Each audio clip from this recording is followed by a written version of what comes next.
Hey y'all, my name is Nat. I hope you're having a terrific day today, and for this video we're going to be tier ranking all of the books I had to read for school.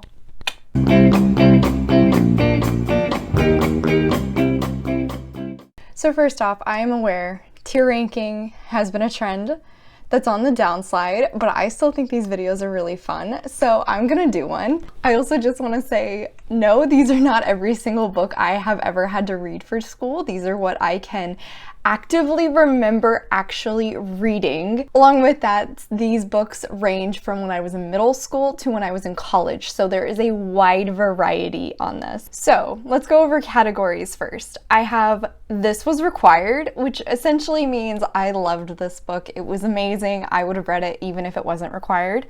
Next, I have I kept up with it, which means I enjoyed it enough to stay on top of my required reading. Followed by that, I have barely finished, which means I made it through the book, but it might not have been the most enjoyable thing. Next, I have dreaded touching it, which I think explains itself. I also have why did we read this, which means I did not enjoy it and I wish we hadn't. And finally, I have don't remember whoops, because even though I do actively remember reading all of these books, some of them I might not remember my opinions.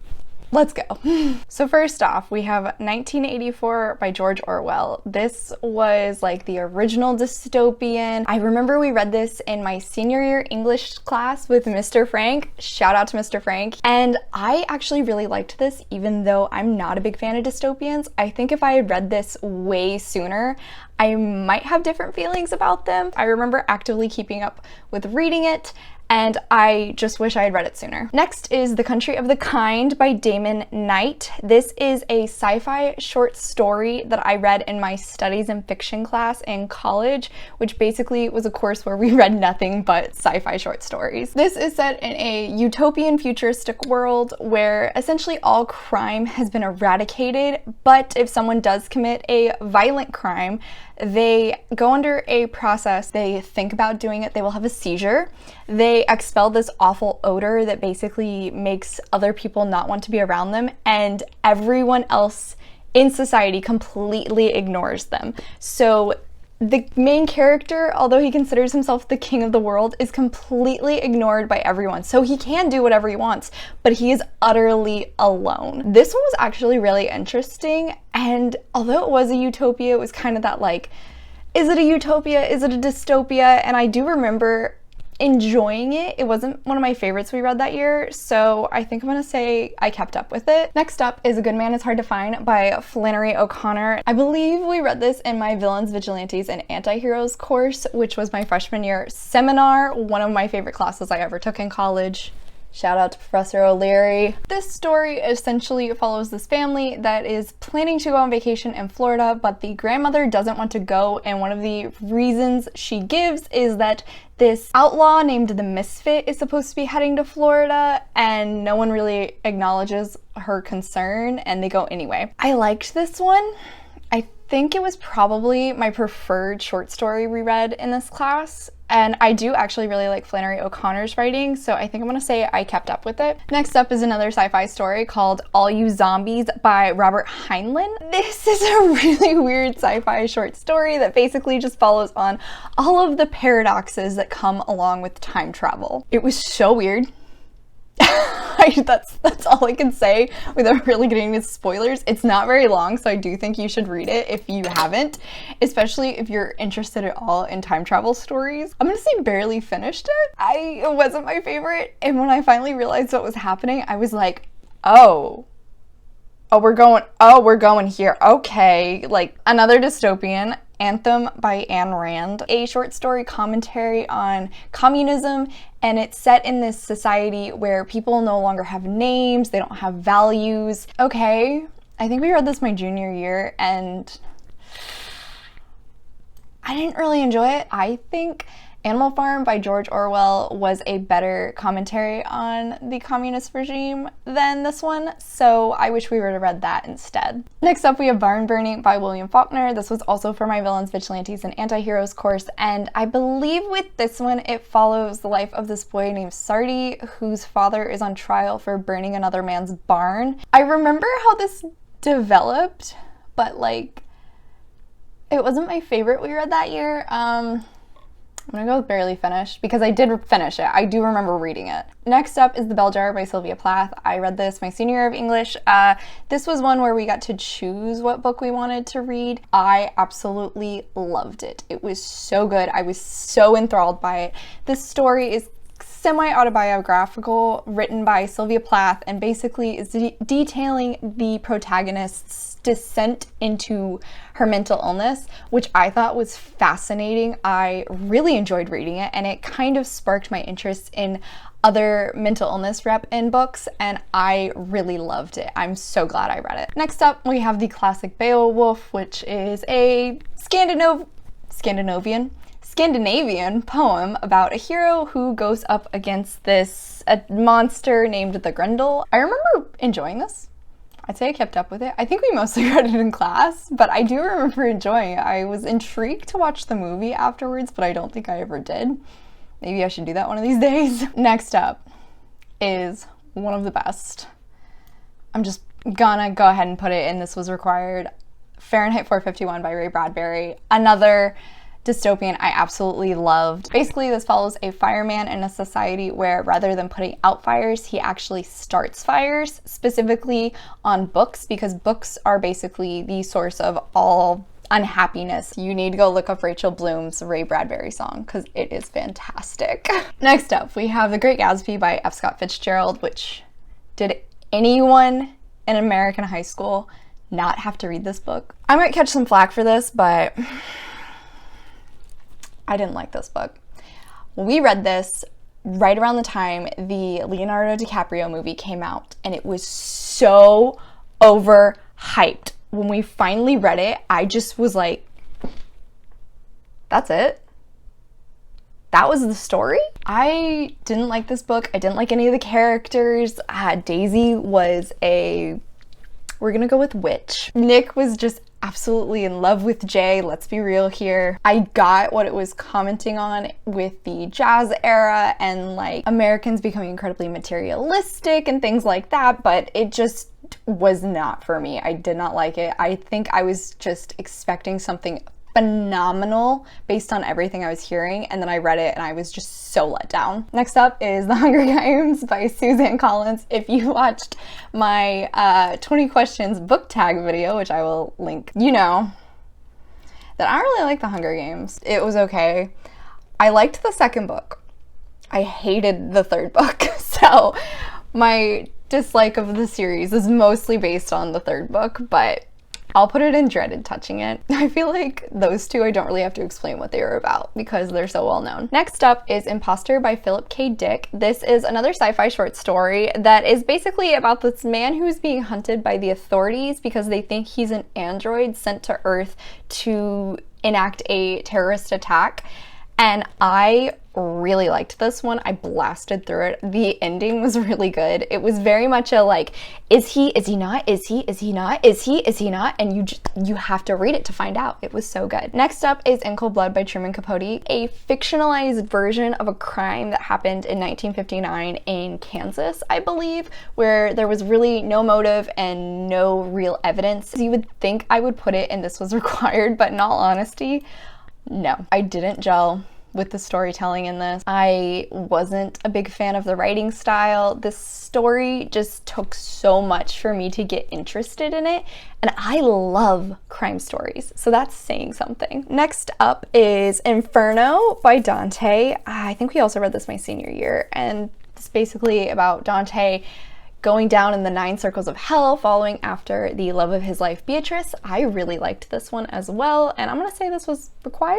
Honestly, I might eventually pick up the other 2 books in the Divine Comedy because I really enjoyed this one. Next up is Invisible Man by Ralph Ellison. This follows a young black man. He finds himself essentially invisible to most of society because of his race. I'm pretty sure I mentioned it in my essay for my AP test, but I don't really remember it all that much now, and I honestly need to reread it because it's still a very prevalent book. Next up is The Juvie 3 by Gordon Corman.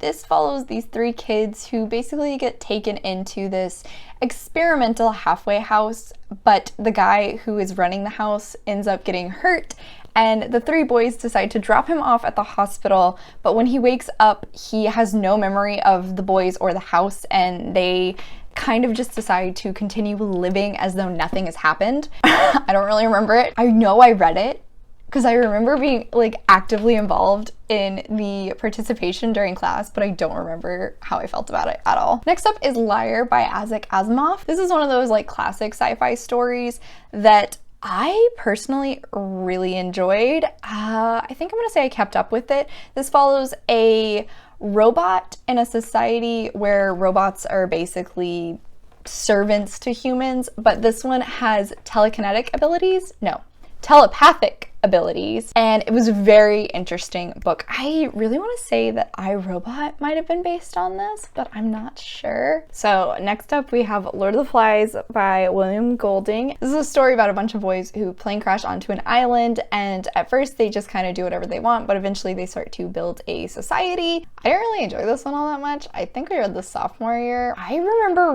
really like trudging through it. I wanted to read it because I know it has a lot of influence on other books. It wasn't for me. Next up is The Lottery by Shirley Jackson. This is basically just a town where a lottery is taking place, and that's all I'm gonna say because that's all you really need to know. It's a short story as well. Really liked it. I think we read it in class and I wasn't mad about it. I was very intrigued by it. It's surprisingly dark. Next up is The Metamorphosis by Franz Kafka.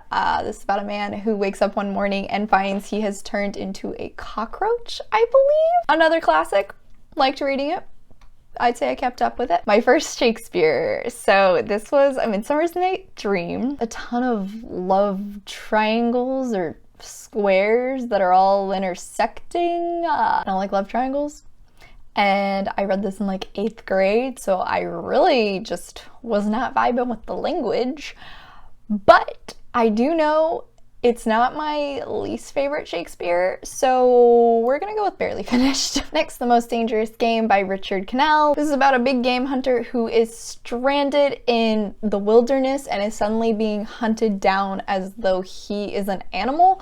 Very reminiscent of Robert Hansen, the Alaskan serial killer. So naturally, I was like, heck yeah, let's go. Great short story. Next up is Nightfall by Isaac Asimov, and planet that has 6 suns and they've never experienced night. One day they find out that they are going to have an eclipse on every single sun, so they have no idea what will happen when the entire planet is suddenly engulfed in night. It was okay. It was kind of predictable in all honesty.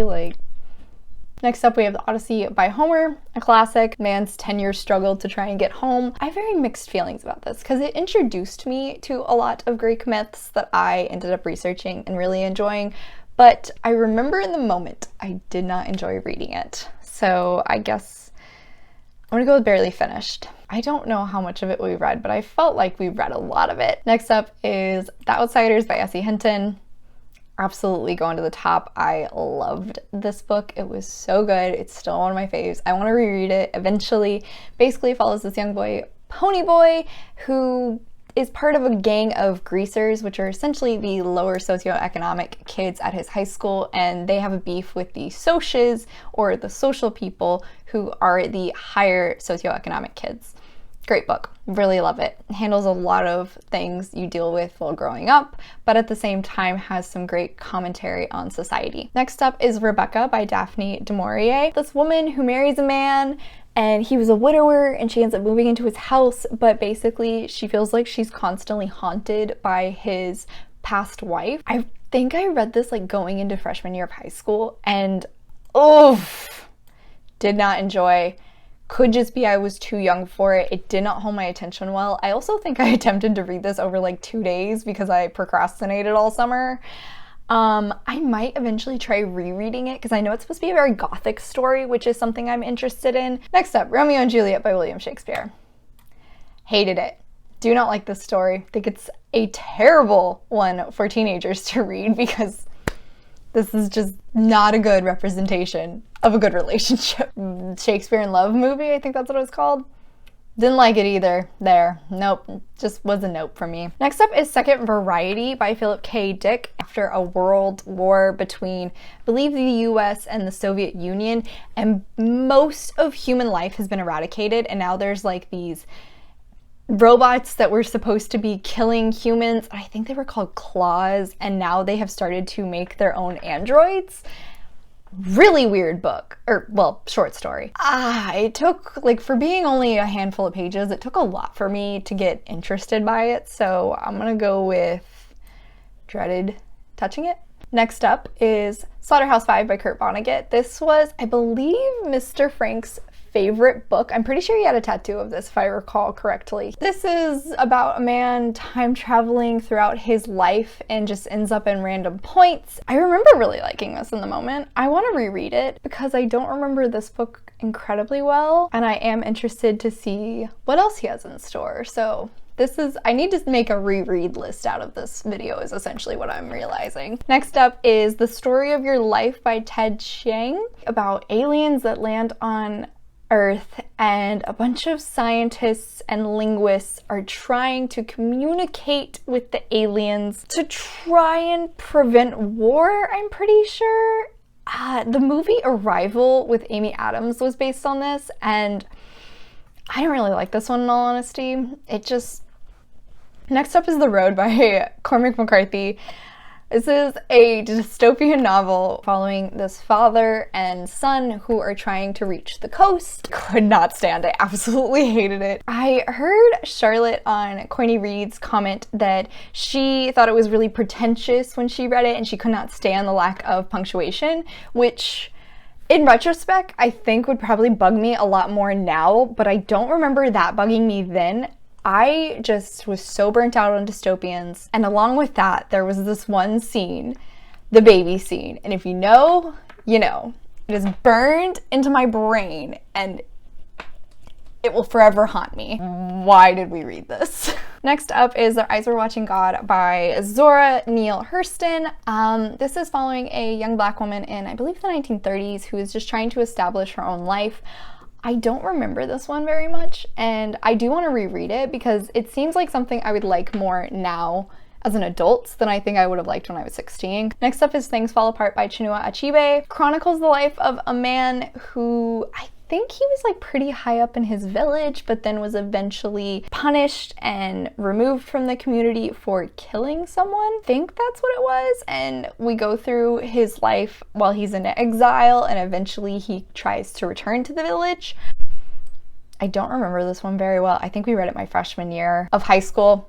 To clarify, like, this was 8 years ago, so it's been a while. Might try rereading it sometime to see how I feel about it now, but next is To Kill a Mockingbird by Harper Lee, and loved this one. It was really great. I thought it was so interesting to see scouts growing to understand society and why things are the way they are, and her attempts to change that. Next is V for Vendetta, which we read for my Villains, Vigilantes, and Anti-Heroes class.